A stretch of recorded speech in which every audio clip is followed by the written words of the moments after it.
नमस्कार सर्व शिक्षक मित्रांनो, विद्यार्थी मित्रांनो. CTET परीक्षेच्या संदर्भाने आजची आपली या ठिकाणी तिसरी तासिका असणार आहे. आजची तासिकासुद्धा आपण उतारा व त्यावरील प्रश्न जे आहेत 30 प्रश्न आपण घेणार आहोत. MCQ आपण घेत आहोत. तर या ठिकाणी आशा आहे की मागचे 2 व्हिडिओ तुम्ही चांगल्या प्रकारे अभ्यासले असतील. सुरू करूया आजची आपली पहिली तासिका. पहिला प्रश्न आहे, उतारा दिलेला आपल्याला एक उतारा, तो आपण चांगल्या प्रकारे वाचणार आहोत. शिक्षणाचे मूळ उद्दिष्ट केवळ माहितीचे संकलन नसून चारित्र्य निर्मिती आणि बुद्धीचा विकास हे आहे. मातृभाषेतून शिक्षण घेतल्यास बालकाच्या विचारांची प्रगती नैसर्गिकरित्या होते. या विधानाच्या प्रकाशात लेखकाच्या मते मातृभाषेचा शिक्षणातील सर्वात मोठा वाटा कोणता? तर या ठिकाणी प्रश्न काय दिलेला आहे आपल्याला, तर या ठिकाणी लेखकाच्या मते मातृभाषेचा शिक्षणातील सर्वात मोठा वाटा कोणता, हा पहिला प्रश्न आहे.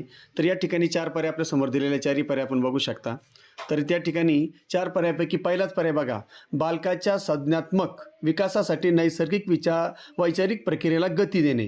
हा जो मुद्दा आहे किंवा हा जो पहिला पर्याय आहे, हा या प्रश्नाचं योग्य उत्तर असणार आहे. कारण का, मातृभाषेमुळे बालकाच्या मेंदूतील विचार प्रक्रिया अधिक स्पष्ट आणि नैसर्गिक होते, जे केवळ माहिती साठवण्यापेक्षा बुद्धीच्या विकासासाठी जास्त महत्त्वाचं आहे. म्हणून बालकाच्या संज्ञात्मक विकासासाठी नैसर्गिक वैचारिक प्रक्रियेला गती देणे हे या ठिकाणी लेखकाच्या मते मातृभाषेतील शिक्षणातील सर्वात मोठा महत्त्वाचा वाटा आहे. म्हणून पर्याय क्रमांक हे या प्रश्नाचे योग्य उत्तर आहे. प्रश्न दुसरा, उतार्यात वापरलेल्या नैसर्गिकरित्या या शब्दाचा संदर्भी अर्थ शिक्षणाच्या संदर्भात खालीलपैकी कोणत्या प्रक्रियेला सूचित करतो? तर या ठिकाणी जर तुम्ही बघितलं 4 पर्याय दिलेले आहे. 4 पर्यायापैकी सी बघा, कोणत्याही बाह्य दबावाशिवाय किंवा कृत्रिम भाषिक अडथळ्याशिवाय चालणारी आकलन प्रक्रिया हे या प्रश्नाचे योग्य उत्तर होणार आहे. कारण का, मातृभाषेत शिकताना नवीन भाषा शिकण्याचा अडथळा नसतो, त्यामुळे आकलनाची प्रक्रिया सहज आणि नैसर्गिक होते. म्हणून पर्याय क्रमांक सी हे या प्रश्नाचे योग्य उत्तर आहे. तिसरा प्रश्न बघूया आपण, शिक्षणाने चारित्र्य निर्मिती व्हायला हवी या लेखकाच्या आग्रहाचा सखोल अर्थ काय असू शकतो? तर या ठिकाणी 4 पर्याय बघा. 4ही पर्यायामध्ये सगळ्यात वरचा पर्याय बघा, म्हणजे ए नंबर, विद्यार्थ्यामध्ये नैतिक मूल्य आणि सामाजिक जबाबदारीची जाणीव विकसित करणे हे या प्रश्नाचे योग्य उत्तर होणार आहे. त्याचं कारण काय, कारण चारित्र्य निर्मितीमध्ये केवळ बौद्धिक क्षमता नाही तर नैतिक आणि सामाजिक मूल्यांचा अंतर्भाव असतो. म्हणून पर्याय क्रमांक ए हे या प्रश्नाचं योग्य उत्तर आहे. चौथा प्रश्न बघूया आपण, जर मातृभाषेतून शिक्षण दिले गेले नाही तर बालकाच्या विकासावर कोणता नकारात्मक परिणाम होऊ शकतो, असं उत्तरावरून आपल्याला अनुमान काढता येईल. तर या ठिकाणी सी पर्याय बघा, पर्याय क्रमांक सी, ह्याच्यामुळे काय अर्थ निर्माण होईल, बालकाच्या विचार प्रक्रियेत कृत्रिमता येईल आणि सखोल आकलनात अडथळा निर्माण होईल. कारण का, दुसऱ्या भाषेत शिकताना बालकाला आधी ती भाषा समजून घ्यावी लागते, ज्यामुळे मूळ विषयाचं आकलन मंदावते आणि विचारात कृत्रिमता येते. म्हणून पर्याय क्रमांक सी हे या प्रश्नाचे योग्य उत्तर आहे. 5वा प्रश्न बघा, दुसरा उतारा दिलेला आहे आपल्याला, साहित्याचा मुख्य उद्देश समाजाचा आरसा होणे हा नसून समाजाला दिशा दाखवणे हा आहे. लेखकाने केवळ वास्तव मांडू नये तर आदर्शवादाचा एक नवा दृष्टिकोन दिला पाहिजे. तर या ठिकाणी साहित्याचा मूळ उद्देश या ठिकाणी सांगितलेला आहे आणि लेखकानं या ठिकाणी कसं असलं पाहिजे, कसा त्याचा दृष्टिकोन असला पाहिजे याविषयी उतार्यात सांगितलेलं आहे. आता या परिच्छेदातील आदर्शवाद या शब्दाचा लेखकाला अपेक्षित असलेला मुख्य उद्देश कोणता, हा 5वा प्रश्न आपल्याला विचारलेला आहे. म्हणजेच काय, तर आदर्शवाद या शब्दाचा लेखकाला अपेक्षित असलेला मुख्य उद्देश कोणता आहे? तर या ठिकाणी जर तुम्ही बघितलं तर सगळ्यात शेवटचा पर्याय बघा, डी पर्याय तुमच्या लक्षात येऊन जाईल. पर्याय क्रमांक डी, समाजातील उणिवा दूर करून एका प्रगल्भ आणि प्रगत समाजाची संकल्पना मांडणे हा मुख्य उद्देश या ठिकाणी आदर्शवाद असला पाहिजे. कारण का, तर आदर्शवाद म्हणजे जे आहे त्यापेक्षा जे असायला हवे यावर भर देऊन समाजाला प्रेरित लेखकाने केलं पाहिजे. म्हणून पर्याय क्रमांक डी हे या प्रश्नाचं योग्य उत्तर आहे. 6वा प्रश्न बघा, लेखकाच्या मते साहित्याने समाजाचा आरसा असणे पुरेसे का नाही? त्याचं कारण काय आहे? त्याचं कारण 4थ्या पर्यायामध्ये दिलेलं आहे. कारण या ठिकाणी केवळ आरसा होण्याने समाजात परिवर्तनाची ऊर्जा निर्माण होत नाही. कारण केवळ वास्तव मांडल्याने स्थिती स्पष्ट होते, पण ती सुधारण्यासाठी प्रेरणेची गरज असते, जी साहित्याने दिशा देऊन मिळवून द्यावी. म्हणून पर्याय क्रमांक डी हे या प्रश्नाचे योग्य उत्तर आहे. पुढचा प्रश्न बघा, प्रश्न क्रमांक 7वा.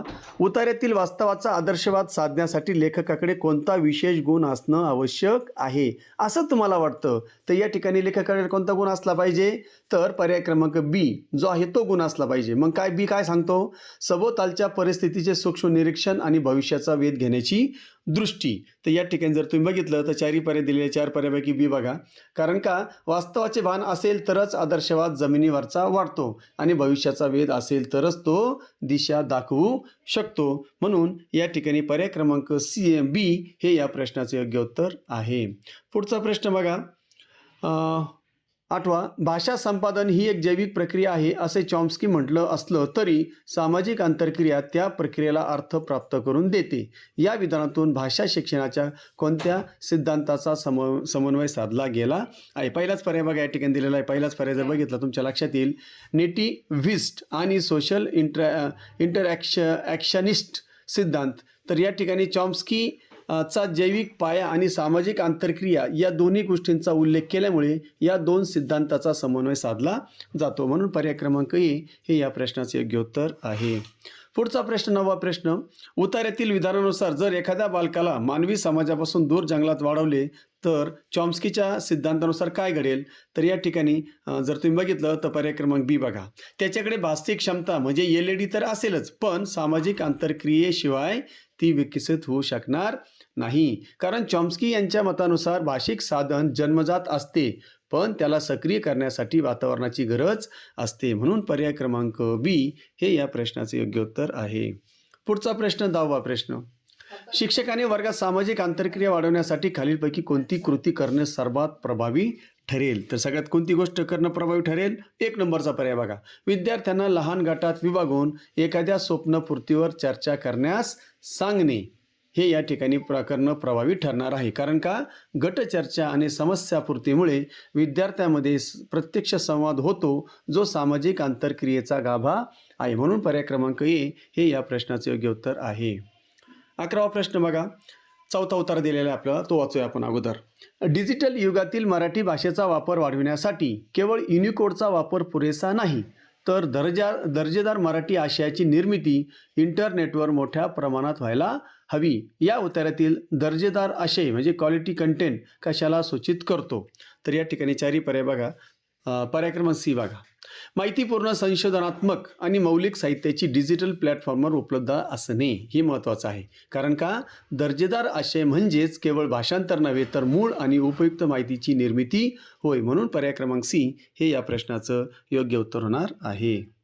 पुढचा प्रश्न 12वा. डिजिटल युगात मराठी भाषेला टिकून ठेवण्यासाठी सर्वात मोठे आव्हान कोणते? तर या ठिकाणी जर बघितलं पर्याय क्रमांक डी बघा.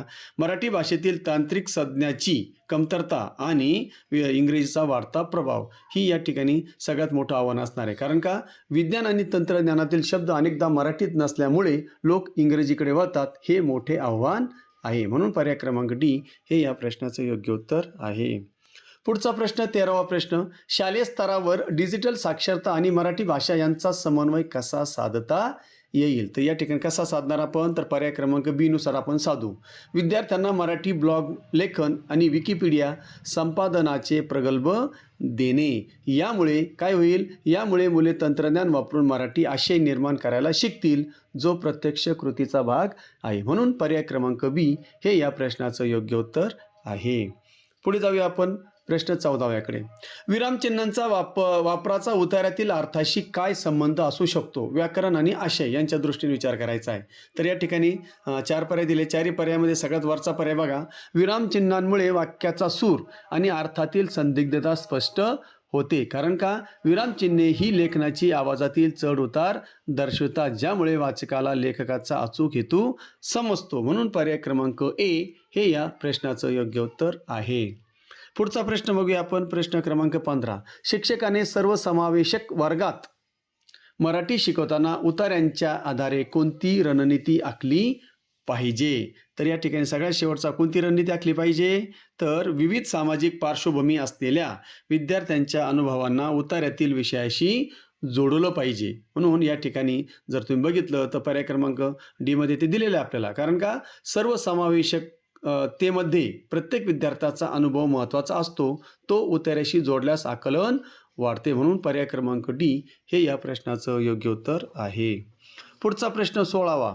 व्याकरण हे भाषेचे नियमन करते या विधानाचा अर्थ शिक्षण शास्त्राच्या दृष्टिकोनातून कसा सांगता येईल? तर या ठिकाणी कसा सांगता येईल, तर यासाठी पर्याय क्रमांक सी बघा. व्याकरण हे भाषेला सुसंगतता आणि अचूकता प्राप्त करून देणारं साधन आहे. कारण का व्याकरणामुळे भाषेचे स्वरूप तर्कसंगत राहते आणि संवादामध्ये स्पष्टता येते. म्हणून पर्याय क्रमांक सी हे या प्रश्नाचं योग्य उत्तर आहे.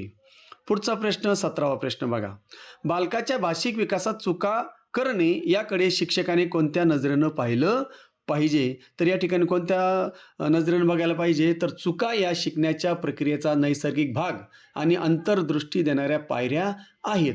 तर कारण का, तर या ठिकाणी जर बघितलं तर चुकांमुळे मुलांची विचार प्रक्रिया कशी चालते हे शिक्षकाला समजते आणि त्या सुधारून मुले शिकतात. म्हणून पर्याय क्रमांक सी जो आहे, पर्याय क्रमांक सी हे या प्रश्नाचं योग्य उत्तर असणार आहे. पुढचा प्रश्न 18वा प्रश्न. एक शिक्षक म्हणून उतार्यातील कठीण संकल्पना समजावून सांगताना तुम्ही स्कॅलफोल्डिंग तंत्रज्ञानाचा वापर कसा कराल? तर या ठिकाणी जर बघितले तर या ठिकाणी स्कॅलफोल्डिंगचा तंत्राचा वापर तुम्ही कसा कराल, तर त्याच्यासाठी पर्याय क्रमांक ए बघा. विद्यार्थ्याला कठीण प्रश्नासाठी आवश्यक तितकीच हिंट देऊन त्याला स्वतःहून उत्तरापर्यंत पोहोचवणे, एवढं या ठिकाणी आपण करायचं आहे. असं तंत्र आपण वापरायचं आहे. कारण स्कॅलफोल्डिंग म्हणजेच काय, तर विद्यार्थ्याला स्वावलंबी बनवण्यासाठी दिलेला तात्पुरता आधार. म्हणजे थोडक्यात स्कॅलफोल्डिंग म्हणजे फक्त जिथं आवश्यकता आहे तिथंच मदत करायची, पूर्ण मदत करायची नाही. म्हणून पर्याय क्रमांक ए हे या प्रश्नाचं योग्य उत्तर आहे. पुढचा प्रश्न 19वा प्रश्न बघा. मराठी साहित्यात स्त्रीवादाची जाणीव या विषयावर उतारा असल्यास त्यातून कोणता मुख्य सूर निघू शकतो? तर या ठिकाणी जर तुम्ही बघितलं तर सगळ्यात शेवटचा पर्याय बघा, पर्याय क्रमांक डी जर बघितला तुमच्या लक्षात येणार आहे. स्त्रियांच्या सामाजिक, आर्थिक आणि भावनिक संघर्षाची सखोल आणि संवेदनशील मांडणी. तर या ठिकाणी स्त्रीवाद म्हणजे काय, केवळ हक्क नव्हे तर स्त्रियांच्या संपूर्ण जीवन अनुभवाचे साहित्यातून येणारं प्रतिबिंब होय. म्हणून पर्याय क्रमांक डी हे या प्रश्नाचं योग्य उत्तर होणार आहे. पुढचा प्रश्न 20वा प्रश्न बघा. बहुभाषिक वर्गात मराठी शिक्षकाने विद्यार्थ्यांच्या इतर भाषांना संसाधन म्हणून कसे वापरावे? त्याच्यासाठी पहिलाच पर्याय एकदम योग्य पर्याय आहे. मराठीतील कठीण शब्द समजून घेण्यासाठी विद्यार्थ्यांच्या मूळ भाषेतील समांतर शब्दांना आधार घेणे. म्हणजेच काय, तर यामुळे विद्यार्थ्याला मराठी भाषेबद्दल जवळीक वाढते आणि अर्थ स्पष्ट होतो. म्हणून या ठिकाणी आपण बघा चारी पर्याय दिले आहेत. पर्याय क्रमांक ए बघा, त्याचं एकदम अचूक उत्तर होणार आहे पर्याय क्रमांक ए. चला 21वा प्रश्न बघूया. उतार्याच्या संदर्भात प्रभावी वाचन म्हणजे काय? तर या ठिकाणी प्रभावी वाचन कशाला म्हटलेलं आहे, तर तुम्ही 4 पर्याय तुमच्या समोर दिसतात. तर 1 नंबर बघा, प्रभावी वाचन कशाला म्हणायचं, ए पर्याय क्रमांक ए. केवळ अक्षरांचा उच्चार न करता लेखकाचा हेतू आणि शब्दामधील अर्थ समजून घेणे म्हणजे प्रभावी वाचन होय. खरं वाचन हे आकलनाशी संबंधित असते, केवळ ध्वनी काढण्याशी नाही. म्हणून पर्याय क्रमांक ए हे या प्रश्नाचं योग्य उत्तर आहे. पुढचा प्रश्न 22वा प्रश्न बघा. लेखन कौशल्य विकसित करताना मुक्त लेखन का महत्त्वाचं असतं? तर या ठिकाणी मुक्त लेखन का महत्त्वाचं असतं, तर या ठिकाणी तुमच्या समोर 4 पर्याय देण्यात आले. पहिला पर्याय बघा, कारण यामुळे विद्यार्थ्यांच्या कल्पनाशक्तीला वाव मिळतो आणि विचारांची भीती निघून जाते. कारण जेव्हा नियमांचं बंधन नसतं तेव्हा विद्यार्थी अधिक मोकळेपणाने आणि मौलिकपणे व्यक्त होऊ शकतात. म्हणून पर्याय क्रमांक ए हे या प्रश्नाचं योग्य उत्तर असणार आहे. पुढचा प्रश्न क्रमांक 23. उतार्यात जर लोकशाही मूल्यांचा उल्लेख आला असेल तर भाषिक वर्गात लोकशाही कशी राबवता येईल? आता वर्गात आपल्याला लोकशाही कशी राबवता येईल त्याकरता सगळ्यात शेवटचा पर्याय तुम्हाला बघावा लागेल. विद्यार्थ्यांना त्यांची मते मांडण्याची समान संधी या ठिकाणी आपण उपलब्ध करून दिली पाहिजे. त्यांच्या विचारांचा आपण आदर केला पाहिजे. तर या ठिकाणी पर्याय क्रमांक डी आपल्याला ते सुचवतो. कारण वर्गातील संवाद जेव्हा सर्वसमावेशक असतो तेव्हा त्या ठिकाणी लोकशाहीची मूल्ये रुजतात. म्हणून पर्याय क्रमांक डी हे या प्रश्नाचं योग्य उत्तर असणार आहे. पुढचा प्रश्न बघा, प्रश्न क्रमांक 24. या ठिकाणी आपल्याला दिलेलं आहे, खालीलपैकी कोणते विधान भाषा समृद्धीचे लक्षण आहे? आता भाषा समृद्धीचं लक्षण कोणतं आहे? तर याकडे पुन्हा एकदा तुम्ही भाषा समृद्धीचं लक्षण बघा. भाषेकडे विविध विषयावरील सखोल ज्ञान व्यक्त करण्याची आणि सूक्ष्म भावना मांडण्याची क्षमता असणे म्हणजेच त्याला भाषा समृद्धी असं म्हटलं जातं. कारण समृद्ध भाषा म्हणजे जिच्याकडे ज्ञानाचा आणि भावनांचा मोठा शब्दसंग्रह आहे. म्हणून पर्याय क्रमांक डी सगळ्यात शेवटचा हे या प्रश्नाचे योग्य उत्तर आहे. पुढचा प्रश्न 25वा प्रश्न बघा. विद्यार्थ्यांच्या श्रवण कौशल्याचा विकास करण्यासाठी शिक्षकाने उत्तराचं वाचन करताना काय करावे? तर या ठिकाणी उत्तराचं वाचन करताना काय केलं पाहिजे? तर या ठिकाणी पर्याय क्रमांक सी बघा. वाचनात आरोह अवरोह आणि योग्य विराम घेऊन मुलांचे लक्ष वेधून घेणे हे आपण केलं पाहिजे. लक्षात, याच्यामुळे काय होतं? प्रभावी आवाजामुळे श्रोत्याची एकाग्रता वाढते आणि आकलनात मदत होते. म्हणून पर्याय क्रमांक सी हे या प्रश्नाचं योग्य उत्तर असणार आहे. 26वा प्रश्न बघा. उत्तराच्या आधारे सारांश लेखन करताना कोणत्या गोष्टीची सर्वाधिक आपण काळजी घेतली पाहिजे? कोणती काळजी घेतली पाहिजे सारांश लेखन करताना? तर पर्याय क्रमांक बी कडे बघा, तुमच्या लक्षात येऊन जाईल. मूळ आशयातील गाभा किंवा मध्यवर्ती विचार न बदलता तो थोडक्यात मांडणे. कारण सारांश म्हणजेच मूळ लेखकाचा आत्मा सुरक्षित ठेवून केलेला संक्षिप्त विस्तार होय. म्हणून पर्याय क्रमांक बी हे या प्रश्नाचे योग्य उत्तर आहे. पुढचा 27वा प्रश्न बघा. शिक्षकाने नियतकालिक मूल्यमापन करताना कोणत्या साधनांचा वापर केला पाहिजे? मग या ठिकाणी नियतकालिक मूल्यमापन करताना कोणते साधन आपण वापरायचं आहे? तर सगळ्यात शेवटचं बघा. वर्गातील निरीक्षण, मुलांचा सहभाग, पोलिओ आणि तोंडी चर्चा हे आपण या ठिकाणी या साधनांचा वापर केला पाहिजे. कारण नियतकालिक मूल्यमापन हे सतत चालणारं असतं आणि ते केवळ परीक्षेवर आधारित नसतं. म्हणून या ठिकाणी पर्याय क्रमांक डी हे या प्रश्नाचं अचूक उत्तर होणार आहे. पुढचा प्रश्न 28वा.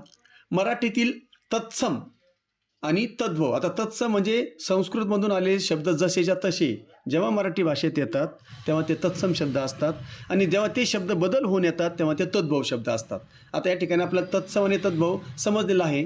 तर याचा जर आपण उत्तरातील वाक्यात त्याचा वापर केल्यास भाषेवर काय परिणाम होतो असा प्रश्न आपल्याला विचारलेला आहे. त्यासाठी आपल्याला पर्याय सी बघावा लागेल. भाषेचे ऐतिहासिक संचित आणि वैविध्यपूर्ण शब्दभंडार प्रकट होते. कारण संस्कृतमधून आलेले तत्सम आणि बदलून आलेले तद्भव शब्द भाषेला काय करतात? समृद्धी, देशात भाषा समृद्ध करतात. म्हणून पर्याय क्रमांक सी हे या प्रश्नाचं योग्य उत्तर असणार आहे. 29वा प्रश्न बघा. उत्तराच्या संदर्भात प्रश्नोत्तरे ही पद्धत अध्यापनात का वापरली जाते? आता प्रश्नोत्तर ही पद्धत का वापरली जाते अध्यापनात? तर त्याचं कारण या ठिकाणी पर्याय क्रमांक सी मध्ये दिलेलं आहे. विद्यार्थ्यांच्या चिकित्सक विचारांना म्हणजे क्रिटिकल थिंकिंग चालना देण्यासाठी आणि आकलनाची चाचणी करण्यासाठी या ठिकाणी हे महत्त्वाचं आहे. प्रश्नोत्तर ही पद्धती महत्त्वाची आहे. कारण प्रश्न विचारल्यामुळे विद्यार्थी विषयावर खोलवर विचार करायला प्रवृत्त होतात. म्हणून या ठिकाणी पर्याय क्रमांक सी हे या प्रश्नाचं योग्य उत्तर आहे. आणि शेवटचा प्रश्न. उत्तराचा शीर्षक म्हणजे टायटल निवडताना खालीलपैकी कोणता निकष सर्वात महत्त्वाचा आहे? म्हणजे शीर्षक निवडताना काय सगळ्यात महत्त्वाचं आहे? तर पर्याय क्रमांक बी बघा. शीर्षक हे उत्तरातील संपूर्ण आशय किंवा मुख्य विषयाचे प्रतिनिधित्व करणारं असलं पाहिजे. कारण शीर्षक वाचल्याबरोबर वाचकाला उत्तरात काय असेल याची अचूक कल्पना आली पाहिजे. म्हणून या ठिकाणी पर्याय क्रमांक बी हे या प्रश्नाचं योग्य उत्तर आहे. आशा करतो 30 प्रश्न तुम्हाला समजले असतील. या ठिकाणी तुमच्यासमोर स्क्रीनवर पर्याय दिलेला आहे, त्याच्यासोबत स्पष्टीकरण पण देण्याचा प्रयत्न केलेला आहे. आशा करतो मला सर्व या ठिकाणी व्हिडिओ आवडला असेल. जर मित्रांनो आवडला असेल तर नक्की लाईक करा आणि कमेंट्स करा आणि अजूनही चॅनलला सबस्क्राईब केलं नसेल तर अवश्य करा, जेणेकरून तुम्हाला CTETचे सर्व व्हिडिओ या ठिकाणी बघायला मिळतील आणि येणाऱ्या 6 सप्टेंबरला ही परीक्षा आपण क्रॅक केल्याशिवाय राहणार नाही. म्हणून अजूनही जर तुम्ही चॅनलला सबस्क्राईब केलं नसेल तर अवश्य करून घ्या. त्याचप्रमाणे TETचे सुद्धा आपण आपल्या चॅनलवर सगळे व्हिडिओ सगळ्या विषयाचे व्हिडिओ अपलोड केलेले आहेत, ते सुद्धा तुम्हाला बघायला मिळतील. आणि येणाऱ्या CTET परीक्षा झाल्यानंतर TET परीक्षेच्या संदर्भाने आणखी सुद्धा व्हिडिओ त्या ठिकाणी आपण अपलोड करणार आहोत, जेणेकरून तुम्हाला TET असेल किंवा CTET असेल कोणती परीक्षा तुम्ही द्यायला उतरले तर ती नक्की तुम्हाला पार करता येईल असे आवाहन करतो. या ठिकाणी थांबतो. पुन्हा भेटू आपण लगेच पुढच्या तासिकेमध्ये. तोपर्यंत जय हिंद, जय महाराष्ट्र.